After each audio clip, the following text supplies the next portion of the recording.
नमस्कार, ये आकाशवाणी चंडीगढ़ है। अब आप प्रतीका से प्रादेशिक समाचार सुनिए। प्रधानमंत्री नरेंद्र मोदी ने दीपावली की शुभकामनाएं दी हैं। एक सोशल मीडिया पोस्ट में श्री मोदी ने सभी देशवासियों के स्वस्थ और समृद्ध जीवन के लिए मंगल कामना की। उन्होंने सबके लिए मां लक्ष्मी और भगवान श्री गणेश के आशीष की कामना की। केंद्र सरकार ने अपने कर्मचारियों और पेंशन भोगियों को राहत देते हुए महंगाई भत्ते में 3% की वृद्धि की है। कार्मिक लोक शिकायत और पेंशन मंत्रालय के तहत पेंशन और पेंशनर कल्याण वृद्धि विभाग ने महंगाई भत्ते में वृद्धि की अधिसूचना जारी की है। यह वृद्धि इस वर्ष 1 जुलाई से प्रभावी होगी। इसके बाद महंगाई भत्ता मूल वेतन या पेंशन के 50% से बढ़कर 53% हो जाएगा।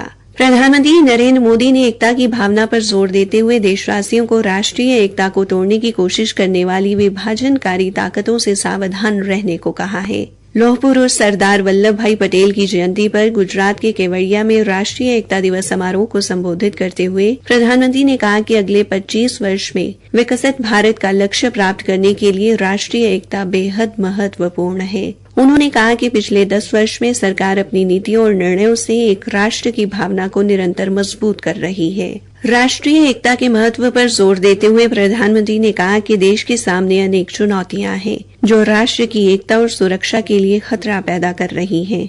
श्री मोदी ने नागरिकों से सजग रहने और भारत की एकता में विविधता की भावना को आत्मसात करने का अनुरोध किया। देश को एक करने के लिए सरदार पटेल के योगदान को याद करते हुए प्रधानमंत्री ने कहा कि सरदार पटेल की 150वीं जयंती अगले 2 वर्ष तक देश भर में मनाई जाएगी।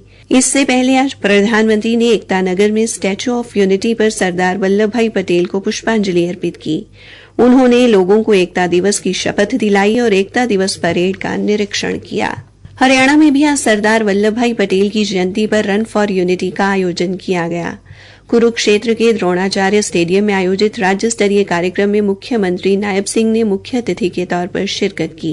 कार्यक्रम को संबोधित करते हुए मुख्यमंत्री ने कहा कि सरदार पटेल सही मायनों में राष्ट्रीय एकता के प्रतीक थे।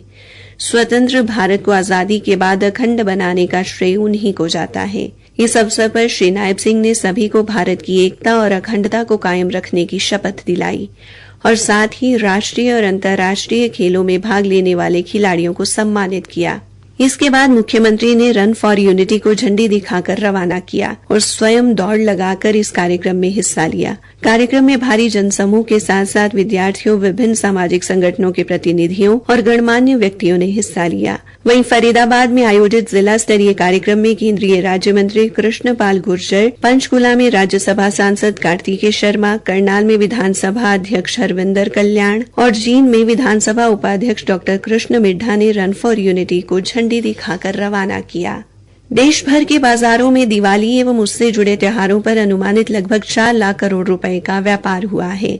वहीं अकेले दिल्ली में लगभग 75,000 करोड़ रुपए का कारोबार होने का अनुमान है। चांदनी चौक से सांसद तथा confederation of all India traders के राष्ट्रीय महामंत्री प्रवीण खंडेलवाल व राष्ट्रीय सचिव हरीश गर्ग ने बताया कि दिल्ली, चंडीगढ़ और देश भर के बाजारों में दिवाली और अन्य त्योहारों की धूम रही। कैट के राष्ट्रीय सचिव एवं कैट के चंडीगढ़ चैप्टर के अध्यक्ष हरीश गर्ग ने बताया कि त्योहार के दौरान मांग में भारी वृद्धि को ध्यान में रखते हुए व्यापारियों ने पहले से ही विभिन्न वस्तुओं के अपने भंडार को बढ़ाना शुरू कर दिया था। उन्होंने बताया कि लोगों ने उपहार, कपड़े, गहने, इलेक्ट्रॉनिक्स, मोबाइल, सजावट व पूजा सामग्री सहित अन्य सामान की जमकर खरीदारी की। हरियाणा विधानसभा अध्यक्ष हरविंदर कल्याण ने कल नई दिल्ली में उपराष्ट्रपति जगदीप धनखड़ और केंद्रीय ऊर्जा मंत्री मनोहर लाल से शिष्टाचार भेंट की। हरियाणा विधानसभा का अध्यक्ष चुने जाने के बाद श्री कल्याण की दोनों नेताओं से पहली मुलाकात थी। उपराष्ट्रपति जगदीप धनखड़ ने विधानसभा अध्यक्ष से हरियाणा विधानसभा के विधायी कामकाज पर विस्तार से चर्चा की। इसी के साथ ये समाचार बुलेटिन समाप्त हुआ।